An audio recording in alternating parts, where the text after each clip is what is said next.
It's time for Living with Victory, a program of hope and encouragement brought to you by friends of compassion and listeners like you. Now, here are your hosts, Tony and Laureen Giorgio, with today's message of perseverance. Jesus is with me when the storm clouds gather, when the winds of this world are blowing strong. Welcome to Living with Victory. Proving life isn't about waiting for the storms to pass. It's about learning to dance in the rain, giving you peace, power, and joy through perseverance and faith in Jesus Christ. By the way, the opinions expressed on this program are solely the opinions of the host and hostess. And a quick reminder, you can email us your comments at livingwithvictory@gmail.com. Here is my wonderful co-host, Laureen, with the word of the day and the topic for the day. Hey, Laureen. Welcome, everyone. So happy we could be here together. This verse is from Psalm 103:8. I follow the example of the Lord, who is merciful and gracious, slow to anger and plenteous in mercy and loving kindness. The subject today is entitled Slow to Anger, Quick to Forgive, or React or Respond. There is such a difference in those two words. I think we've all been in a place where we have let our anger take control of our tongue, and as soon as the words left our mouth, we wished we had a way to just throw them right back in there, because boy, angry words can just rip a relationship apart that can hopefully be mended by quickly forgiving. It may be mended and never be the same. So that is why God says slow to anger. Think about it before you open your mouth. It's really better to choose your words and just walk away if you have to. So, like I say, I know we've all been there, especially when you're driving on the road and somebody cuts you off. Boy, you really want to tell them so-and-so. But then we don't realize what maybe that person may be going through that day that they did that and didn't even realize that they did it. Tony does have a story about someone who reacted and the results of that act. This is the ultimate in reacting. True story. I'm not going to use any names. And the other point, I guess, here is be careful with your fish decals on your cars and all of that. That is representing you know who and telling people who you are. This person that I'm going to tell you about was in Christian leadership where we used to live.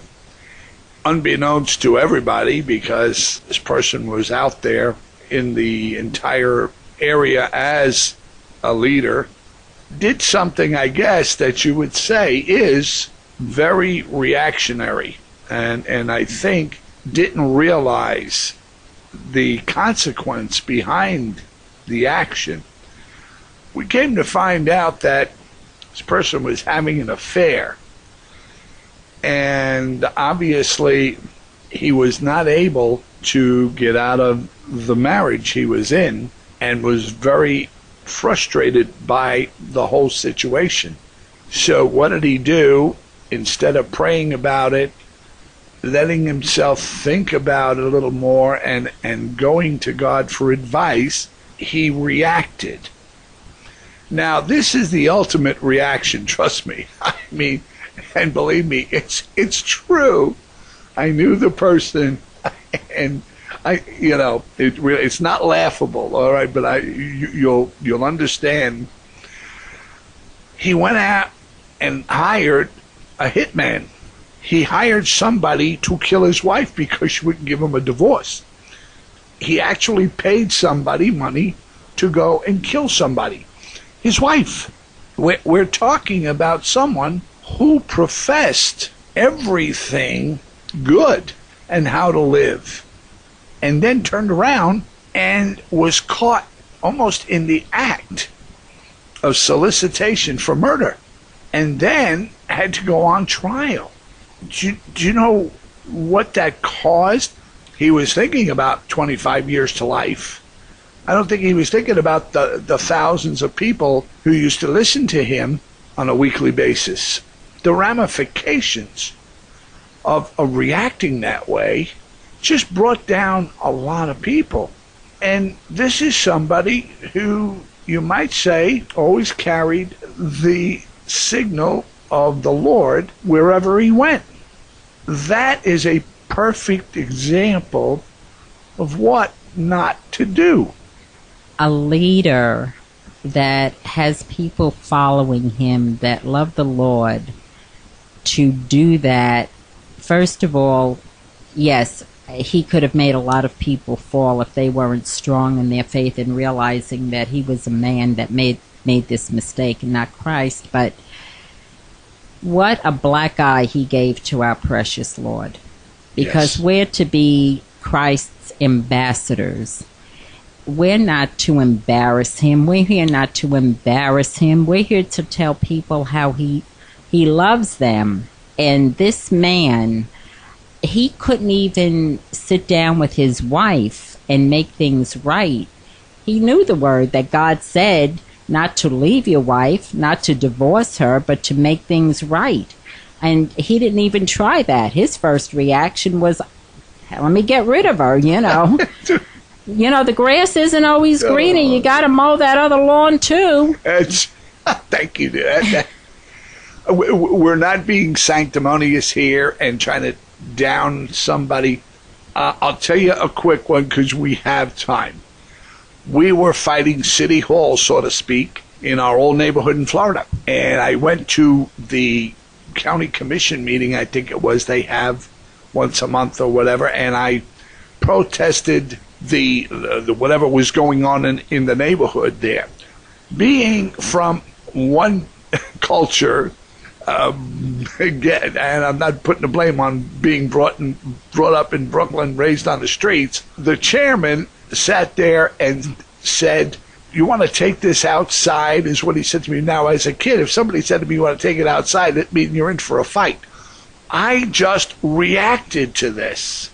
And by reacting, I just caused total chaos in the meeting, got thrown, I was carried out by the police, okay, ended up on the front page of the newspaper because I just reacted instead of responding and saying, well, what are you talking about? We're going to have a meeting outside.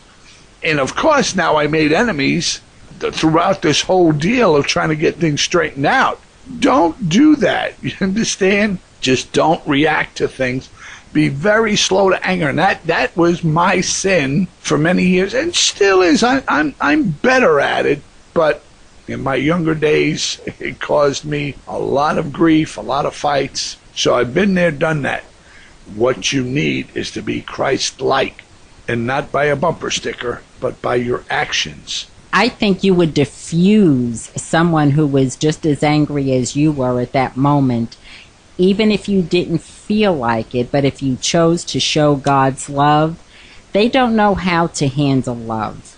Somebody has to do it. So if you are familiar with Christ's love, then it's really our responsibility to do that so that somebody else can learn from us. I have been there. I have reacted at times, and it's something that I'm really working on because it really can hurt. It can hurt so badly.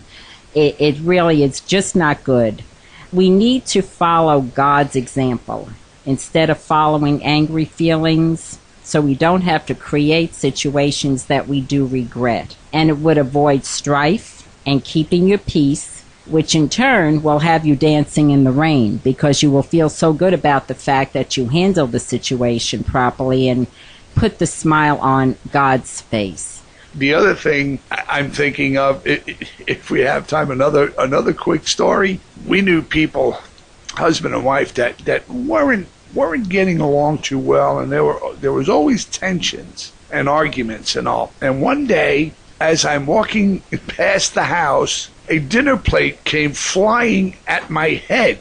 We're not used to that sort of thing, see? I had no idea what was going on until another dinner plate came out. After that, I saw my neighbor coming out, running for his life. He was a big boy. This was actually reacting to a situation.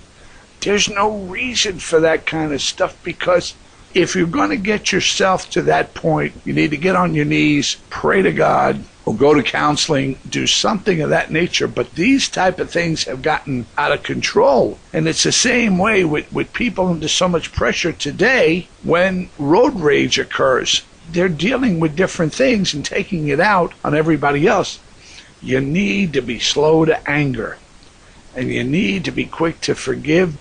Proverbs 15:18 says, I am not a hot-tempered person who stirs up strife, but I am slow to anger, appeasing contention. Yeah, there you The go. more we stir up strife, first of all, the headache starts, Oh, yeah. and then the stomach gets tight, and then you have indigestion, and you've got this anger going on, and the other person doesn't want to know you, and on and on and on. The worst strife really is when it's in the home. That is something you really want to try to avoid at all cost.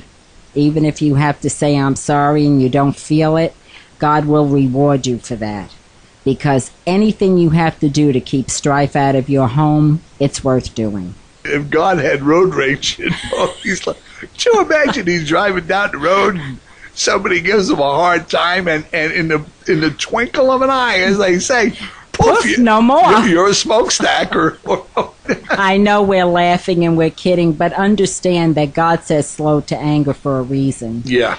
And he is slow to anger with us. He gives us a Lord. lot of leeway. He really does, because he knows that we're human. He knows that we're quick to jump. He is slow to anger, but he is also plenteous in mercy. He forgives quickly, and that is something that we have to learn to do so that we don't carry that grudge and just let that situation, that unpleasant situation, just go into the past and not even think about it anymore. I was brought up in a family culture that was really almost archaic, because when they carried a grudge, you were finished. I mean, they didn't want to know you from Adam. But seriously, to carry on grudges is not a good thing. It really isn't. It hurts your well-being and everybody around you. It just filters through. With the love and the mercy of Jesus Christ, there's no need for that if you follow that example. And I know none of us are perfect. None of us are perfect. That's the point. None of us are perfect. So we shouldn't expect the other person to be perfect either. Right. There are times when, you just have your off days. Oh, yeah. Yeah, that happens a lot. But if we just try to follow along as Jesus told us to, then, it's relatively simple. I know there's a lot that comes against you, but that also, it comes into where you have to keep dancing in the rain, and then everything will be fine. Well, I think we're at that point.